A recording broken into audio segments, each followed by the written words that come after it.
Thanksgiving chez ma mère avait toujours suivi le même scénario tacite. La table était dressée à la perfection en l'argenterie polie, les serviettes en tissu pliées en triangle, les bougies scintillant comme si nous étions sur le point de tourner une publicité. La dinde sentait toujours incroyablement bon.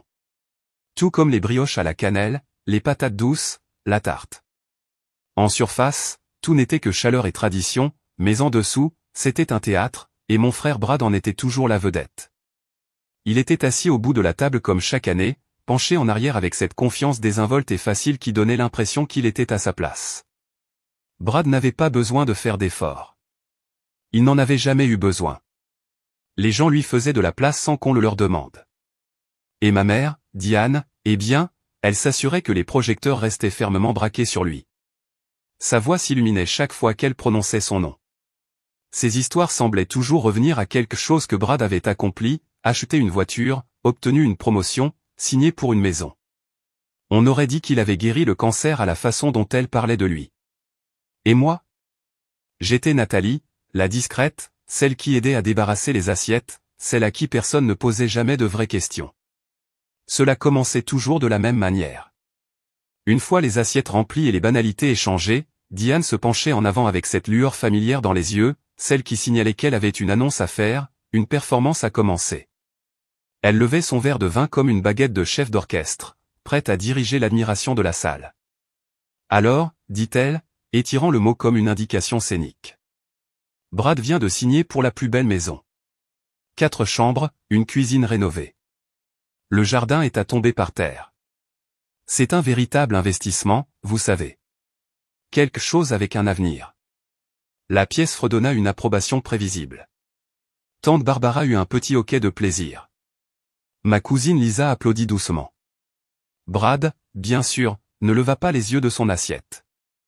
Il se contenta d'esquisser ce modeste demi-sourire qu'il avait perfectionné au fil des ans, celui qui disait « Oh, arrêtez, mais surtout, continuez ». Je pris une gorgée d'eau. Pas de vin. Pas encore. Puis, comme prévu, Diane tourna son regard vers moi. Je connaissais ce regard avant même qu'elle n'incline la tête. « Ma chérie », dit-elle, ce ton doux et excessivement compatissant enrobant chaque syllabe. « Quand vas-tu enfin te poser ?» La voilà. La réplique, celle que j'avais entendue d'une douzaine de manières différentes au fil des ans, enveloppée d'une inquiétude teintée de condescendance. Peu importait comment je répondais. Cela n'avait jamais eu d'importance. Tout ce qui n'était pas une bague, un prêt immobilier et une famille prête pour la photo était une déception et quelque chose à reconnaître poliment, avant de rapidement revenir à Brad. Pendant des années, j'ai joué le jeu. Je souriais, je riais, je donnais des réponses vagues. Oh, un jour, où je suis en train de voir où j'en suis. Je laissais passer parce que faire une scène n'aurait fait que lui donner raison, n'est-ce pas? Mais cette année était différente. Non pas parce que j'avais quelque chose à prouver, mais parce que je ne me souciais plus de son approbation. Ce changement en moi n'était pas bruyant. Il était calme, subtil, comme la façon dont on réalise un matin qu'on a cessé de regretter quelqu'un qui n'a jamais vraiment été là pour vous. Alors, j'ai levé les yeux de mon assiette et j'ai croisé son regard, calme et assuré, et j'ai souri, mais ce n'était pas le genre de sourire auquel elle s'attendait. J'ai laissé le silence s'étirer, le laisser s'installer dans la pièce comme un lambrouillard. La question de Diane flottait encore dans l'air, délicate mais lourde, attendant que je réponde comme je l'avais toujours fait, avec un sourire poli, une dérobade douce, un acquiescement à leur version de ce à quoi ressemblait une vraie vie. Mais cette fois, j'en avais fini avec ça. J'ai attrapé mon verre de vin, calmement et délibérément, laissant le verre reposer une seconde dans ma main avant de prendre une gorgée mesurée. C'était juste assez long pour que Brad s'agite sur sa chaise. Juste assez long pour que Diane jette un regard vers lui, s'attendant à une blague à mes dépens. Juste assez long pour que tout le monde réalise que je n'allais pas aplanir les choses. J'ai reposé mon verre doucement. Puis j'ai regardé ma mère droit dans les yeux et j'ai souri. Pas le genre de sourire qui demande la permission ou le genre qui incite les gens à se redresser. Oh, ai-je dit, ma voix égale. Je l'ai déjà fait. Diane cligna des yeux. Fais quoi? Me poser, dis-je, toujours en souriant. Je n'ai simplement invité personne qui doute de moi. Sa fourchette heurta l'assiette avec un cliquetis sec qui résonna plus fort qu'il n'aurait dû. Personne ne parla.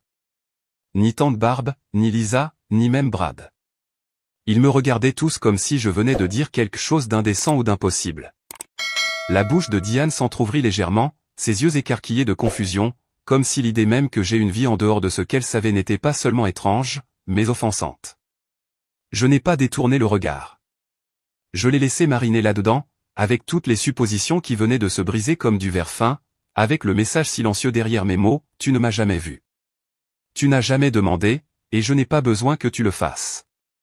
Et ce n'était que le début. Je ne me suis pas précipité. J'ai laissé le silence s'attarder. Je l'ai laissé faire le gros du travail. Parfois, l'immobilité a plus de poids que n'importe quelle voix élevée ne pourrait jamais en avoir. Et ce soir-là, c'est exactement ce qu'elle faisait. Tante Barbe fut la première à bouger. Elle attrapa la purée de pommes de terre comme si ses mains avaient besoin de quelque chose à faire. Mais même alors, elle continuait de jeter des regards furtifs dans ma direction, comme si elle essayait de relier la Nathalie qu'elle pensait connaître à celle qui était assise en face d'elle. Diane s'éclaircit la gorge. Alors, où est cette maison à toi? Sa voix était mesurée maintenant, ne dégoulinant plus de douceur, juste mince, prudente. Elle essayait de reprendre pied, de rappeler à la table qu'elle avait toujours l'autorité de poser les questions. J'ai haussé légèrement les épaules. Pas loin, dis-je en attrapant la corbeille à pain. Peut-être à 20 minutes, selon la circulation. La façon dont la pièce se pencha pour écouter cette réponse était presque comique. Pas seulement de la curiosité, une fin de détail, de contrôle, de contexte qu'il ne s'était jamais donné la peine de chercher auparavant. C'était le genre d'attention que je n'avais pas reçu à cette table depuis des années, peut-être même jamais. Le sourire narquois de Brad vacilla sur ses lèvres. 20 minutes, répéta-t-il avec une fausse décontraction. C'est quel genre d'endroit? Je n'ai pas répondu tout de suite. J'ai pris mon temps pour beurrer mon petit pain.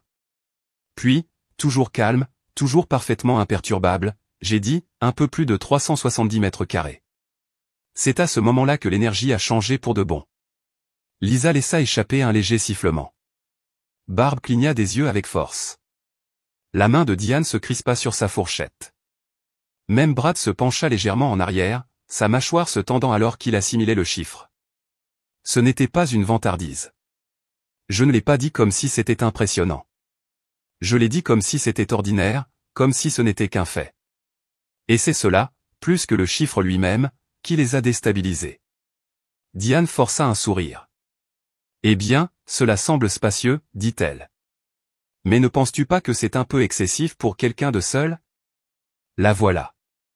La subtile tentative de me ramener en arrière, l'instinct de recadrer la situation, de me rappeler que le succès, s'il n'est pas partagé selon leurs termes, ne comptait pas vraiment. Je l'ai regardé et j'ai hoché la tête lentement, facilement. Peut-être, dis-je, mais j'ai payé comptant. Donc, ce n'est pas vraiment un fardeau. Son visage eut un tic. La main de Brad se resserra sur son verre. Et d'un coup, l'histoire qu'ils s'étaient tous racontée à mon sujet commença à leur glisser entre les doigts. Diane essaya de garder son sang-froid, mais je pouvais voir les petits signes de tension. La raideur dans ses épaules, la façon dont ses doigts s'enroulaient autour de sa fourchette comme si elle allait s'envoler s'il ne l'ancrait pas. La pause dura à peine une seconde avant qu'elle ne retrouve sa voix. « Depuis combien de temps l'as-tu » demanda-t-elle. Il y avait quelque chose sous son ton maintenant. Pas seulement de la curiosité et quelque chose de plus cassant, un peu trop poli, comme quelqu'un qui essaie de ne pas montrer à quel point il se sentait à la traîne dans une conversation qu'il pensait mener. Presque un an, dis-je. Ça y était. Ses yeux se tournèrent vivement vers Brad. Son sourire narquois faiblit juste assez pour montrer la fissure. Il le masqua avec une gorgée de vin, mais sa prise sur le verre était rigide. Une année entière, et il n'avait rien su. Pas de pendaison de crémaillère, pas de photos, pas de miettes de pain sur les réseaux sociaux, rien. J'avais construit quelque chose entièrement par moi-même, et il l'avait manqué parce qu'il n'avait jamais pensé à demander. Diane essaya à nouveau. Pourquoi ne nous l'as-tu pas dit? Sa voix n'était pas tranchante cette fois. Elle était plus douce, mais pas chaleureuse blessée. Et ça, c'était nouveau. Je penchai légèrement la tête comme si j'avais besoin d'un moment pour réfléchir. Ce n'était pas le cas. Je suppose que le sujet n'est jamais venu sur le tapis, dis-je. Je laissai les mots s'installer. Elle n'avait pas de répartie, pas de riposte facile. Brad laissa échapper un petit rire. Allons, Nathalie, dit-il en secouant la tête. Une maison, c'est assez important. Un peu bizarre de garder ça secret, tu ne trouves pas? Je croisai son regard calmement. Pas vraiment, dis-je. Ce n'est pas comme si quelqu'un avait jamais demandé. Brad se pencha en avant, juste un peu, les coudes posés sur le bord de la table comme s'il se préparait à rétablir sa domination. Quel genre d'endroit as-tu même acheté? Demanda-t-il. Son ton était désinvolte en surface, mais il y avait quelque chose en dessous, quelque chose de forcé. Comme s'il essayait déjà de façonner le récit avant que les détails n'arrivent. Je savais exactement ce qu'il faisait. Je l'avais vu faire pendant des années. Minimiser, rediriger, rejeter. Je ne lui ai pas donné la satisfaction de hâter ma réponse. Je pris mon verre de vin, le fis tourner lentement, pris une gorgée tranquille. Puis je le regardai directement. Oh, dis-je, comme si cela venait de me traverser l'esprit. Elle est plus grande que la tienne. Le silence qui suivit fut instantané. Pas stupéfait, pas offensé, juste immobile. Comme si la pièce avait besoin d'un moment pour absorber ce qui venait d'être dit. Le sourire narquois de Brad vacilla à nouveau, juste un tic au coin de la lèvre, mais ses doigts se resserrèrent sur son verre. Sa mâchoire se tendit. Il n'aimait pas être sur la défensive. Pas ici. Pas devant Diane. Pas à cette table où, pendant si longtemps, il avait été l'intouchable. Diane cligna des yeux rapidement. Elle ouvrit la bouche, puis la referma. Pas de déviation habile, pas d'éloge protecteur. Tante Barbe, toujours curieuse, se pencha en avant. Plus grande, demanda-t-elle. De quelle taille parlons-nous? Je n'ai pas répondu tout de suite. Je les ai laissés le désirer. Je les ai laissés s'installer dans l'espace inconnu de ne pas tout savoir sur moi. Finalement, j'ai dit d'un ton léger, un peu plus de 370 mètres carrés. Le petit hoquet de surprise de Barbe était presque comique. Diane eut le souffle coupé, et Brad ne dit pas un mot, mais il n'en avait pas besoin. Son silence en disait long. Diane tenta de se ressaisir. Elle joignit ses mains sur ses genoux, se redressa et força un sourire qui n'atteignit pas tout à fait ses yeux. Eh bien, la maison de Brad est ravissante aussi, dit-elle vivement, sa voix un peu trop forte. Et elle est dans un si beau quartier, un investissement intelligent. Brad expira par le nez et se redressa, clairement reconnaissant pour l'aide. Oui, dit-il. Tu sais, l'immobilier, c'est une question de timing. J'ai fait une excellente affaire. Tante Barbe pencha la tête. Attends, dit-elle en posant sa fourchette. Tu ne l'as pas payé comptant. La question frappa plus fort qu'elle ne l'avait prévu. Elle déchira le tissu du récit de Diane en une seule phrase. Brad marqua une pause d'une fraction de seconde, mais ce fut assez long. Eh bien, non, admit-il. La plupart des gens ne le font pas, n'est-ce pas? Ce n'est pas vraiment comme ça que ça marche. Je fis un petit fredonnement, hochant la tête lentement. C'est juste, dis-je. Certains d'entre nous préfèrent simplement ne rien devoir à personne. Brad ne répondit pas. Sa mâchoire se serra. Ses jointures étaient blanches contre la base de son verre de vin, et je savais que je venais de toucher un point sensible. Pour la première fois, l'enfant chéri n'avait pas l'air si parfait. Je me penchai en arrière sur ma chaise, laissai mes doigts effleurer le bord de mon assiette et tournai mon regard vers lui. Alors, dis-je doucement, comment va ton prêt immobilier, Brad? Sa bouche eut un tic. C'était à peine visible, mais c'était là. Diane regarda de l'un à l'autre, sentant clairement la tension, mais ne comprenant pas encore où cela menait. Brad s'en sort très bien, dit-elle rapidement.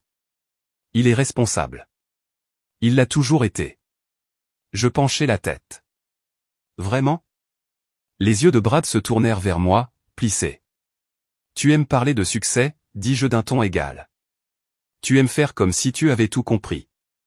Mais la vérité, c'est que tu n'as pas vraiment acheté cette maison, n'est-ce pas? Il se figea. Et pendant une fraction de seconde, je vis quelque chose que je n'avais jamais vu en lui auparavant. De la peur. Quoi, dit Diane, le regardant sèchement. De quoi parle-t-elle? Je n'ai pas scié. Le lui as-tu dit, Brad, demandai-je, la voix douce mais ferme. Que tu te maintiens à peine à flot? Que tu as utilisé tes cartes de crédit jusqu'à la limite juste pour verser la compte? Que la banque possède la plus grande partie de ce que tu prétends être à toi? Le silence qui suivit fut épais. Diane regarda Brad comme s'il était un étranger. Il ouvrit la bouche, mais aucun son n'en sortit. Tu mens, dit-il finalement, d'une voix plate et désespérée. Tu ne sais pas de quoi tu parles. Je me penchai en avant, posant légèrement mes coudes sur la table. Si je mens, dis-je, alors montre à maman tes relevés bancaires, le solde de ton prêt immobilier, ta cote de crédit. Il ne bougea pas. Ne parla pas. Et c'était toute la preuve dont quiconque avait besoin. La serviette de Diane se tordait entre ses doigts comme si elle pouvait maintenir la cohésion de la pièce. Brad, murmura-t-elle. Dis-moi qu'elle a tort. Il rit. C'était un rire sec, bref, le genre de son qui s'effondre sur lui-même. Elle essaie juste de semer la zizanie, dit-il en agitant une main dédaigneuse. Elle ne sait pas de quoi elle parle. Je n'ai pas sourcillé. Je n'ai pas élevé la voix. Si j'ai tort, dis-je, alors prouve-le. C'était tout. Pas de cris, pas d'accusation, juste des mots calmes et mesurés. Et cela l'a anéanti plus que des hurlements n'auraient jamais pu le faire. La mâchoire de Brad se serra si fort que je pouvais voir le muscle tressaillir sous sa peau. Diane le regarda vraiment peut-être pour la première fois depuis des années. La certitude sur son visage avait disparu, remplacée par quelque chose de plus lourd. Le doute. Montre-moi, dit-elle. Brad, montre-moi. Il ouvrit la bouche, la referma. Sa main passa dans ses cheveux, et soudain, il n'avait plus l'air posé. Il ressemblait à un garçon pris dans un mensonge trop gros pour être expliqué. Finalement, sa voix sortit, petite et acculée. D'accord, marmonna-t-il. C'est 300. Le souffle quitta les poumons de Diane dans une lente et audible expiration. 300 000, dit-elle, parvenant à peine à prononcer les mots. Ce n'est pas si grave, se hâta-t-il de dire. C'est temporaire. J'ai un plan. Je suis en train de restructurer. Mais ce qu'il disait n'avait plus d'importance. Le charme était rompu. Pendant des années, elle l'avait exhibé comme un trophée, comme si tout ce qu'il touchait se transformait en or. Et maintenant, dans la même pièce où elle avait passé des décennies à le louer, la vérité se tenait entre eux comme un troisième invité à table. Tu m'as laissé dire à tout le monde que tu avais acheté cette maison content, dit Diane, la voix tremblante. Tu m'as laissé croire. Je ne te l'ai pas demandé, la coupa-t-il, la voix dure. Mais il était trop tard. L'image autour de laquelle elle avait enroulé son identité Brad, le succès, Brad, l'exemple était fissuré, et tout le monde à cette table pouvait le voir. Je restais immobile. Nul besoin de remuer le couteau dans la plaie. Il s'était déjà enfoncé assez profondément. Pour la première fois de ma vie, Diane ne savait pas quoi dire. Et Brad, il ressemblait à un homme qui avait bâti son royaume sur du sable et qui venait d'entendre la marée monter. Le silence qui suivit sa confession n'était pas gênant. Il était saisissant. Lisa se renversa sur sa chaise, les yeux écarquillés. Tante Barbe cligna des yeux vers son assiette comme si elle ne se souvenait plus comment tenir sa fourchette. Même la dinde semblait refroidir plus vite dans l'air. Le genou de Brad rebondissait sous la table, une énergie nerveuse sans issue. Il ressemblait à un homme qui avait compté sur une seule chose toute sa vie, que quoi qu'il arrive, Diane serait de son côté. Mais elle ne parlait pas. Elle le fixait simplement, silencieuse, immobile, ses mains maintenant jointes sur ses genoux comme si même elles avaient capitulé. Il se tourna vers moi. « Tu penses que tu as gagné quelque chose ici ?» lança-t-il sèchement. « Tu avais vraiment besoin de m'humilier à Thanksgiving, Nathalie ? Je n'ai pas élevé la voix. Je n'en avais pas besoin. Je ne t'ai pas humilié, dis-je d'un ton égal. Tu as fait ça tout seul. » Ses narines se dilatèrent, sa mâchoire se resserra à nouveau, mais cette fois, il n'avait pas de répartie, pas de remarque sarcastique, juste une respiration, courte et défensive. Je regardai Diane. Tu n'as jamais posé de questions sur ma carrière, ma vie, mes choix, dis-je, ma voix calme mais indéniable. Tu as supposé que si je n'étais pas comme Brad, j'étais en échec. Mais je n'ai pas échoué. J'ai simplement cessé de me rapporter à un système qui ne m'a jamais incluse. Ses lèvres s'entr'ouvrirent légèrement, une protestation peut-être, mais aucun mot ne sortit. Pendant longtemps, je m'étais dit que son favoritisme n'avait pas d'importance, que j'étais au-dessus de ça. Mais maintenant, en regardant son visage changer sous le poids de la réalité, je réalisais autre chose. Je n'avais jamais eu besoin de sa fierté. J'avais seulement eu besoin de son honnêteté, et cela, enfin, commençait à se manifester. Brad se leva brusquement, le frottement de sa chaise sur le sol fut brutal. « J'en ai assez, marmonna-t-il. Je n'ai pas besoin de rester ici à me faire juger. »« C'est drôle, dis-je en pliant ma serviette. C'est ce que je fais depuis des années. » Il ne répondit pas. Il s'éloigna simplement. Le son de ses pas se retirant dans le couloir était la chose la plus bruyante de la maison. Quand la porte d'entrée se referma derrière lui, Diane n'avait toujours pas bougé, mais quelque chose dans la pièce avait changé. Et cette fois, le changement n'était pas temporaire. Il est resté. Je n'ai pas parlé tout de suite. J'ai laissé le silence respirer. Diane restait assise, ses doigts étroitement lacés sur ses genoux.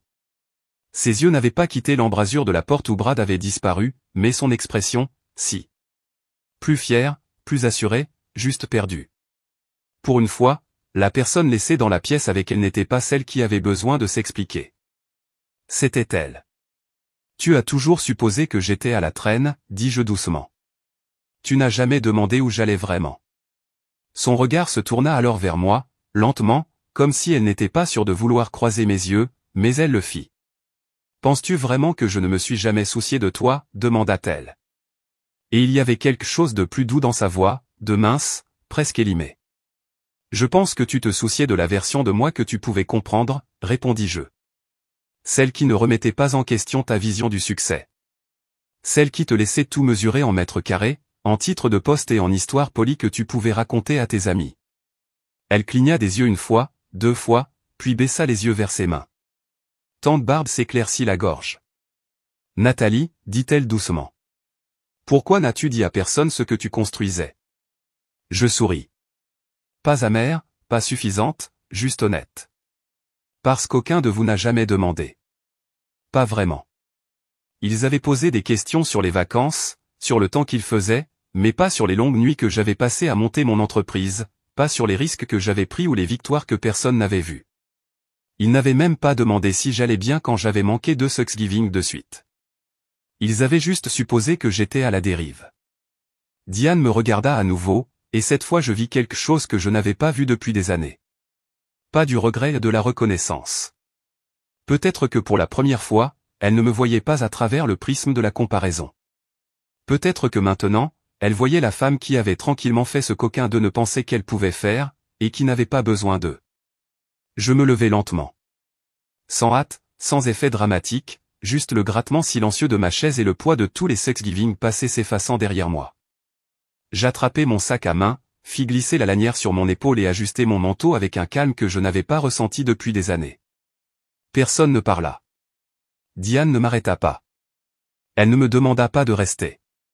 Elle n'essaya pas de sauver ce qui restait entre nous. Et peut-être que c'était la chose la plus révélatrice de toutes. Je regardai la pièce une dernière fois. La chaise vide de Brad se tenait là comme un point d'exclamation à toute la soirée. Tante Barbe fixait son assiette, les mains étroitement jointes. Lisa me regardait, juste me regardait, comme si elle me voyait pour la première fois et essayait de rattraper son retard. Je me tournai vers Diane. Ses yeux étaient brillants. Ses lèvres s'entr'ouvrirent, mais elle ne dit rien, me regardant simplement comme si elle s'attendait à un coup final, une remarque cruelle, une pique triomphante. Mais je n'avais pas besoin de ça. Je ne suis pas parti pour blesser qui que ce soit. Je suis parti parce que, enfin, je ne devais d'explication à personne ici. La prochaine fois que tu voudras savoir quelque chose sur ma vie, dis-je, la voix ferme, basse, sans agressivité, essaie peut-être d'écouter vraiment. Et sur ce, j'ouvris la porte d'entrée. L'air froid du soir rencontra mon visage, vif et silencieux, un monde en dehors de cette salle à manger où je n'étais l'ombre de personne, ni une comparaison, ni une déception et juste moi. J'avançai dedans. Pas d'applaudissements, pas de hoquet de surprise, pas de dernier mot me suivant. Seulement la paix. Le genre de paix qui ne vient pas du fait de devoir prouver quelque chose.